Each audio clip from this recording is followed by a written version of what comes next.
Hold on. Don't move us. I know. Don't move. I don't want to die. We're going to take care of you, okay? Make me alive. These were the chilling final moments of a 16-year-old, a child who became the third of 4 victims, murdered by the very man she once called her dad. To the outside world, the Kaler family was the epitome of the American dream. Successful, beautiful, and seemingly perfect. Neighbors admired them, friends envied them, and strangers wished for a life like theirs. But behind that polished facade lay a storm of secrets, manipulation, and simmering rage. The cracks in their picture-perfect life grew too wide to hide, and when they finally broke, it wasn't just a family falling apart, it was a tragedy that no one could have imagined. James Craig Kaler, the patriarch, appeared to have it all. With a 6-figure salary and a stable career, he was the provider of a dream life. His wife, Karen, embodied the perfect housewife and supermom, managing the home and supporting their 3 kids, Emily, Lauren, and Sean.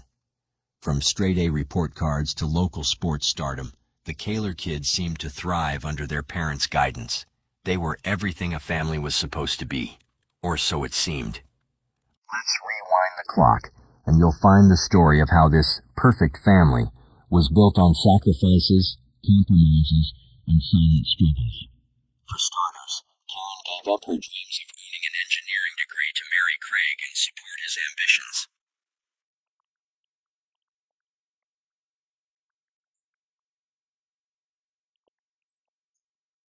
At the time, Karen was still in her 2nd year of college, with several years left to complete her degree. But she couldn't bear the idea of a long-distance relationship, so Karen made a life-changing decision. She left school to focus on her marriage and Craig's career. It was a sacrifice she wholeheartedly embraced, determined to create a happy life together. Their first major milestone came on April 8, 1991, when Karen gave birth to their eldest daughter, Emily. Life seemed picture-perfect. Craig's career continued to flourish, while Karen took on the role of a stay-at-home mom. However, Karen's mother, Pat, noticed how Karen was always putting Craig's needs before her own, even after just having a baby. It seemed off, like Karen wasn't living for herself anymore. In 1992, Craig's career brought another change, a lucrative job opportunity in Greenville, Texas. The family relocated, and in May 1993, they welcomed their 2nd daughter, Lauren. By all appearances, the Kalers had it all. Craig's professional success, Karen's dedication to her family, and 2 bright, thriving daughters. Emily was the firstborn, and she was a smart kid, a pleaser, wanted to do good, kind of like her mom, creative and smart. Emily played the drum set and sang, and Lauren played the bass and sang. Yet beneath the surface, tensions quietly simmered. One of those tensions arose from a disagreement over having more children. Karen felt their family was complete with 2 kids, but Craig wanted another. In a strikingly unorthodox move, the couple created a written agreement. Karen consented to having 1 more child, on the condition that she could undergo a procedure to prevent any further pregnancies afterward. Craig agreed, and in March 1999 their son, Sean, was born. To honor their agreement, Craig later underwent a vasectomy, ensuring no more surprises in their growing family. By this point, life seemed to stabilize. Craig's next job opportunity led them to Weatherford, Texas, a quiet suburb near Dallas, where his career continued to ascend. Once again, Karen adapted, immersing herself in her new community. She joined a local moms group and eventually became its president, building a strong network of friends and resources. She also made sure her kids stayed active and involved. Emily excelled in school and music, Lauren thrived in sports and band, and Sean became a rising baseball star. From the outside, it looked like the perfect life. But Craig's obsession with perfection left little room for anything less than flawless. He held everyone to incredibly high standards, including his own family. His daughter Lauren, who struggled with ADD and didn't get straight A's like Emily, became a target for his criticism. To Craig, Lauren wasn't good enough, and he didn't hesitate to ridicule her for it. and Craig's need for control didn't stop at his family. People began to see him as uptight, rude, and almost arrogant. His obsession with appearances made him difficult to work with. He had little respect for women in leadership roles, even telling others that they didn't belong in those positions. He also gained a reputation for being cheap, borrowing tools for home projects instead of buying them, tagging along to strip clubs with coworkers, and asking them to buy him dances. Despite earning a solid $180,000 a year, Craig kept a tight grip on the family's finances. Karen had a strict weekly allowance, and every time she went shopping, she had to save the receipts. Craig would scrutinize each one when he got home, blowing up in anger if he thought something was unnecessary or too expensive. But it wasn't just about money. Craig's control extended to every aspect of their life, even their sex life. Every night at 8:30 p.m., Karen had to be in bed for their routine. If she took a phone call after 8 p.m., she would whisper to her friends, apologizing and saying she had to go because Craig required her to be in the bedroom at a specific time. If she didn't do what he wanted, bedtime at 9, she would, quote, pay for it. It became such a routine that their kids even knew not to disturb them after 8:30. Even when Karen was sick, she had to comply with Craig's demands. Refusing him was dangerous. His anger would often turn violent, and Karen knew it was easier to just give in. Now, things haven't always been this way. When they first got together, Karen's life wasn't controlled so strictly, but as time went on, Craig's demands grew more extreme. He even suggested bringing a third person, specifically a woman, into their relationship, just to watch Karen and her together. Karen wasn't comfortable with this at all, but she found it difficult to say no. Desperate for some space and something of her own, Karen secretly joined a gym. She'd always enjoyed working out, and it was a way to regain some control over her life.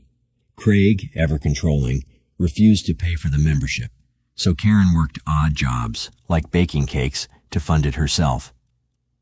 By January 2006, she had saved enough to join Powerhouse Gym, and she quickly became a regular. Eventually, she even took on a part-time job as a personal trainer. Surprisingly, Craig didn't mind her working at the gym, but he set one condition. She had to be home by the time the kids returned from school. And just like always, Karen excelled at whatever she did. She quickly made friends at the gym and soon developed a habit of complaining about Craig at work. She'd talk about how angry he always was, how nothing she did ever seemed good enough, and how they were constantly fighting. Their fights were so intense that sometimes one of the kids would have to intervene just to break it up. On a bad day, things would get physical, and Karen would end up with bruises to prove it. Everyone at the gym knew about her unhappiness and how she wanted out of the relationship, but Craig's control over her was suffocating. She was nearing her breaking point, and things only seemed to get worse when she met a personal trainer named Sunny. Sunny was calm and understanding, and she helped Karen open up about the darkest parts of her relationship, things she couldn't share with anyone else. Over time, Sunny and Karen became more than friends. The two grew romantically and sexually intimate. There's some speculation about how this happened. Some believe that Craig encouraged it after he had previously asked Karen to bring a third person into their relationship, while others think Karen and Sunny had already started an affair before Craig even knew about it. Regardless of how it began, their relationship evolved into a threesome. Craig even sent Sunny flirty texts, bought flowers for both women, and encouraged them to take weekend getaways. However, later on, he denied pushing the two together. While Karen and Sunny's relationship was out in the open, Craig told a different story. He claimed that Karen was ruining their marriage, and the biggest issue was that his carefully curated image of the perfect family was crumbling. By the way, I post true crime and new cases here every day. So if that sounds like your kind of thing, please consider subscribing. It helps a lot. In 2008, Craig saw an opportunity to regain control. He was offered a job in Columbia, Missouri, that paid more than his current position, and it would separate Karen from Sunny. He accepted the job offer immediately. Karen, however, was devastated. She didn't want to leave Sunny, but also had roots in Weatherford. Her kids were involved in school activities, The girls were in a band, Sean was playing baseball, and Karen had deep ties to local volunteer groups. Still, as always, Craig's wishes prevailed. He moved to Colombia a few months before Karen, leaving her to wrap things up at home. During this time, Karen and Sonny decided to stay together long distance, though Craig had no idea. He thought it was just a temporary fling, and once he separated them, Karen would return to the obedient wife he expected her to be. When Karen eventually moved to Colombia with the kids, Craig believed everything was back to normal. He even allowed her to enroll in the University of Missouri for a health science degree and continue working as a fitness instructor. However, after her time with Sonny, Karen had experienced a taste of freedom. She wasn't satisfied with just being allowed to go to school or work. She didn't want a life where Craig felt entitled to control her every move. Once Craig realized he was losing control over his wife, Karen, he began to tighten his grip even harder. He started obsessively monitoring her every move. Who she talked to, what was in her emails, where she went, and it quickly spiraled into a complete invasion of her privacy. This toxic obsession reached its breaking point in December 2008 during an old friend's New Year's Eve party in Weatherford. Neither Craig nor Karen expected Sonny to be at the party, but when they walked in, there she was, the last person Craig ever wanted to see. To make matters worse, Karen was openly flirty with Sonny. They were laughing, hugging, drinking from the same glass with 2 straws, and even getting cozy in front of everyone. At this point, Craig was furious.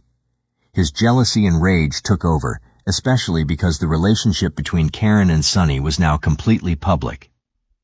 In Craig's mind, it was a complete slap in the face, and the disrespect was unbearable. The anger exploded at the party, with Craig screaming at Karen, and Karen screaming back. It wasn't just a private argument. It was a spectacle. Their fight became so intense that Craig, humiliated and furious, declared to the entire party that Karen was having an affair. In retaliation, Karen kissed Sonny right in front of everyone. The host, understandably uncomfortable, asked them to leave, but the drama didn't end there. The fight continued outside on the front lawn, and it soon turned physical. Craig, consumed by his anger, shoved Karen, causing her to fall and hit her head on the ground. By the morning, both of them were reeling from the fallout. Karen, despite the chaos, began to have second thoughts about the way she was pushing Craig. She told Sonny that they needed to take a break from their relationship, but Sonny wasn't having it. She told Karen that the problem wasn't with her, but with Craig. Sonny was deeply concerned for Karen's safety, especially after witnessing his violent outbursts. So, in late January 2009, Karen made the brave decision to file for divorce. She didn't leave the house immediately, but she started sleeping in a separate room. She also continued her long-distance relationship with Sonny. Craig, still obsessively controlling, kept monitoring Karen's emails and even went through her things. He found multiple greeting cards from Sonny and used that to track her every move. Each time Karen made plans to meet Sonny, Craig would follow her, trying to sabotage their time together. His jealousy knew no bounds. At work, Craig became increasingly unhinged. He would carry around a photo album, showing it off to coworkers and saying things like, "Isn't this a happy family? Why doesn't Karen want to be a happy family?" His bizarre behavior made everyone uncomfortable, but Craig didn't seem to notice or care. He was too consumed by his need to control Karen's life. The tension reached a boiling point in March 2009, after Craig gave a speech at a city council meeting. Karen, there to support him, was dragged into another heated argument. This time, Craig's anger turned physical. He assaulted Karen, and she called the police. Craig was arrested for third-degree domestic assault. In her statement to the police, Karen described how Craig physically blocked her exit, cornering her against a cabinet, and how his behavior had grown increasingly violent and controlling over time. Despite Craig's denial of the assault, claiming he was only trying to give Karen a hug, the marks on Karen's body told a different story. Craig was arrested and charged. Karen moved out of their home, taking the kids with her, and rented a place on the other side of Colombia. She also withdrew $50,000 from their shared bank account, signaling that she was finally breaking free from Craig's toxic and dangerous control. Now, the arrest of Craig was nothing short of devastating. As a city official, his actions were front-page news, and when his bizarre and unsettling behavior at work came to light, it only made things worse. Eventually, the city issued a public statement saying Craig resigned due to difficult family issues, but the truth was far more complicated. The fact that he had been fired, not by choice, was a blow to his already fragile ego. He couldn't handle the fact that his once perfect reputation was now in tatters. No job, no family, and no control over anything. Craig packed up and left his house, heading back to his parents' farm in Kansas. He hoped that hard work on the farm would help clear his mind, but the distance didn't make things better. If anything, it fueled his obsession with Karen, his ex-wife. Craig couldn't understand why Karen had left him. In his mind, he had been the perfect husband. He had provided everything, and yet she walked away. He refused to accept that his controlling behavior could have pushed her to the brink. At this point, he still stalked her, reading her texts, emails, and even her cards. He couldn't let go, and he blamed Sonny for everything. When Sonny sent Craig a text telling him Karen didn't love him the way he thought, Craig became enraged. He started calling Karen and Sonny names, using homophobic slurs, even though he had been okay with Karen's relationship with Sonny, as long as he could watch and be involved in some twisted way. But what really pushed him over the edge was his daughters turning away from him. They were tired of his controlling ways and wanted to make their own choices. Emily, his oldest daughter, was the first to break away. She picked a college he didn't approve of, showing she wasn't going to live by his rules anymore. To Craig, this felt like a slap in the face. He blamed Karen even more, saying she had brainwashed the girls into going against him. Things only got even worse when one of his daughters posted on Facebook, admitting she was bisexual. Instead of supporting her, Craig saw this as another reason to lash out. He was convinced their mom had influenced this too. Interestingly, he started building a massive case against Karen, collecting over 3,500 pages of so-called evidence for his divorce attorney. This included screenshots of Karen and Sonny's private messages and notes about every time Karen visited Sonny. He even claimed that the two women had sex in front of the kids, but he never showed any proof of this. Craig's behavior became even more bizarre and disturbing. He told his friends about wanting to kill Sonny, but no one took him seriously. It's a common theme in these cases. People ignore the red flags until it's too late. It's also important to note that despite his rage toward Karen and Sonny, Craig was also sleeping with multiple women. His behavior was all over the place, but when it came to his son, Sean, things seemed a bit different. According to Craig, Sean was the one person who hadn't completely turned his back on him. Craig made an effort to spend time with his son, taking him hunting and fishing, trying to stay involved in his life. While he may have been a terrible husband to Karen and a distant, controlling father to his daughters by all accounts, he was still trying to be a decent dad to Sean. It was as if Sean was the last shred of hope for Craig, the one connection that hadn't been completely destroyed. Fast forward to Thanksgiving 2009. While Sean was with Craig, Karen was still trying to keep her family close. She wanted all of her children and her girlfriend Sonny to visit her grandmother Dorothy during the holiday. So, the day after Thanksgiving, Karen went to pick up Sean from Craig's house and take him to Dorothy's. Dorothy, who was 89 years old, lived in a quiet farmhouse in Burlingame, Kansas, a tiny town with less than 1,000 residents. But on Saturday, November 29th, 2009, a deputy was wrapping up some paperwork when a call came in about a suspicious vehicle in Burlingame. It was just after 6 p.m. when a neighbor reported that a small truck had been speeding through the area. They watched as the driver pulled up, got out of the truck, and started walking down the road. A few moments later, the man came back carrying a large object they couldn't identify. Fearing that it may have been a robbery, the neighbors grabbed a flashlight and went outside to confront him. But before they could get close, the man placed the object in the back seat of the truck, climbed in, and sped off. The neighbors quickly called the sheriff's office, and the deputy set out to investigate. But just minutes later, another call came in, one that would lead to a much darker discovery.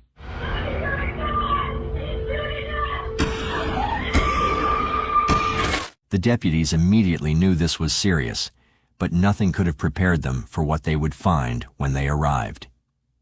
As they entered Dorothy's home, the first person they found was Dorothy herself. She was bleeding heavily on the kitchen floor, having been shot several times. She was still alive, but barely. They rushed to the next room, where Karen was found in the dining area. She had been shot twice and was already dead. In the lounge, they discovered 18-year-old Emily, lying behind the couch. She, too, had been shot twice. The second shot likely paralyzed her instantly, and she had died. Then the deputy heard a faint voice calling for help from upstairs. It was Lauren. 16-year-old Lauren was still alive, but her injuries were severe. Like Dorothy, she had been shot multiple times and was barely holding on. As she was taken away, Lauren whispered the name Craig. When asked who that was, she weakly replied, "My dad." Hold on. I know. Don't move. I don't want to die. I'm going to take care of you, okay? Leave me alive. And it didn't take long before Lauren, too, succumbed to her injuries and died. Dorothy, who had been fighting for her life with everything she had, followed soon after. That left us with the only surviving member of the family, Sean, an unwilling witness to this senseless bloodshed. According to his account, he and Karen had been sitting together, cleaning some old coins when the nightmare began. Without warning, Craig burst through the back door, rifle in hand, and opened fire on Karen. In the chaos, Sean ran for his life, desperate to escape. He scrambled for Karen's phone to call for help, but before he could, more gunshots echoed through the house. Terrified, he knew he had to get out, and so he fled, running for the neighbor next door. Understandably, a search warrant was issued immediately for Craig, and it didn't take long for the authorities to locate his car. Abandoned in the middle of nowhere, eerily out of place. Inside, the officers found a chilling scene. A stash of more ammunition, unopened bottles of anxiety medication, and a backpack packed with the essentials such as soap, toilet paper, and canned food, as if he had been preparing for something. But Craig himself was nowhere to be found. Hours later, though, he was spotted wandering aimlessly down a deserted road, disheveled and looking lost.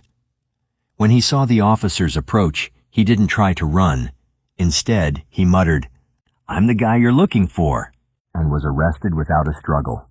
Craig's defense team argued that his mental health issues, including depression and multiple personality disorders, pushed him to the brink. They claimed he had snapped, unable to control his actions.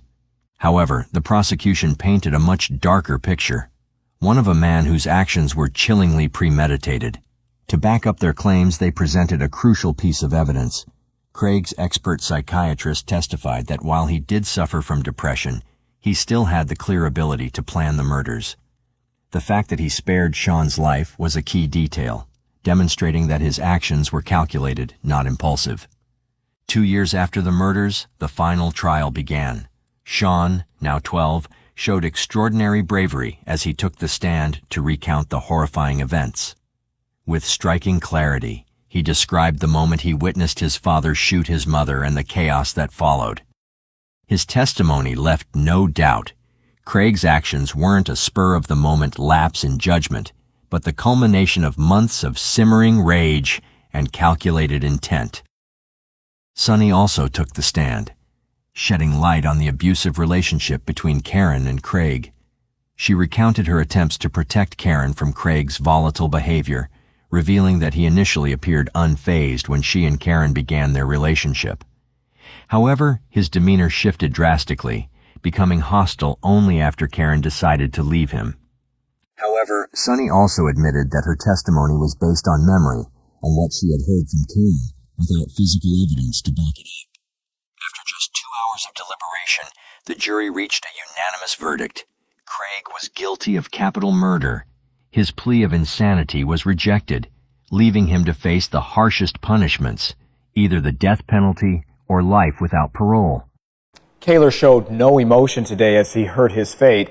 The execution sentence comes as retribution for the shooting deaths of 4 family members. Court at this time sentences the defendant for the crime of capital murder to death. James Craig Kaler opted not to speak on his own behalf and even asked if he could leave the room to avoid hearing the victim impact statements.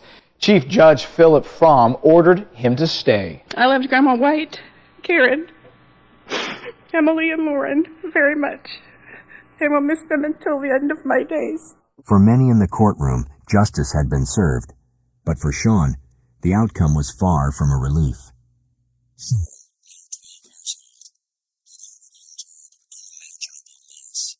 He stood in court, his voice steady yet filled with emotion, and said, "I do not want my dad to receive the death penalty because it would be hard on my grandparents.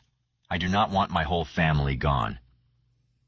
These words, spoken by a child who had witnessed so much pain, left many stunned. Despite Craig's horrific actions, Sean still saw him as a father, a man who, in his eyes, had been kind and loving to him. Craig, on the other hand, showed no regret for the lives he had taken. After his sentencing, he began writing letters to various people, including the lead prosecutor. These weren't apologies. Instead, Craig claimed he felt relieved by what he had done, insisting that he had freed Sean from what he called a toxic environment. Craig's legal team quickly filed an appeal to the Kansas Supreme Court. They argued that the jury had been biased and claimed that his mental health issues hadn't been properly considered during the trial. But the court disagreed.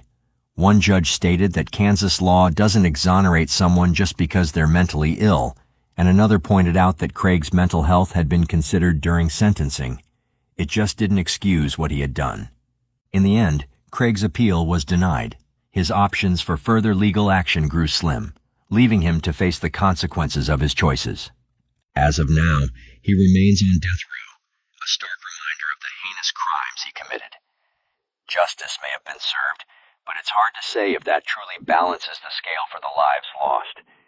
We can only hope he spends his remaining days haunted by his actions, paying for the devastation he caused.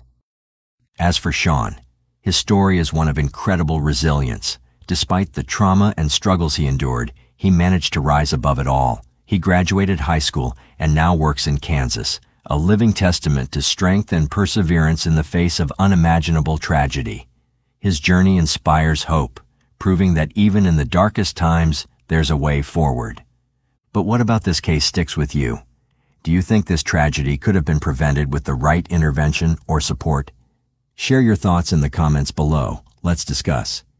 If you like the way we create these videos and you want to help bring more cases like this to light, hit that like button and subscribe for more deep dives. Thank you once again for watching.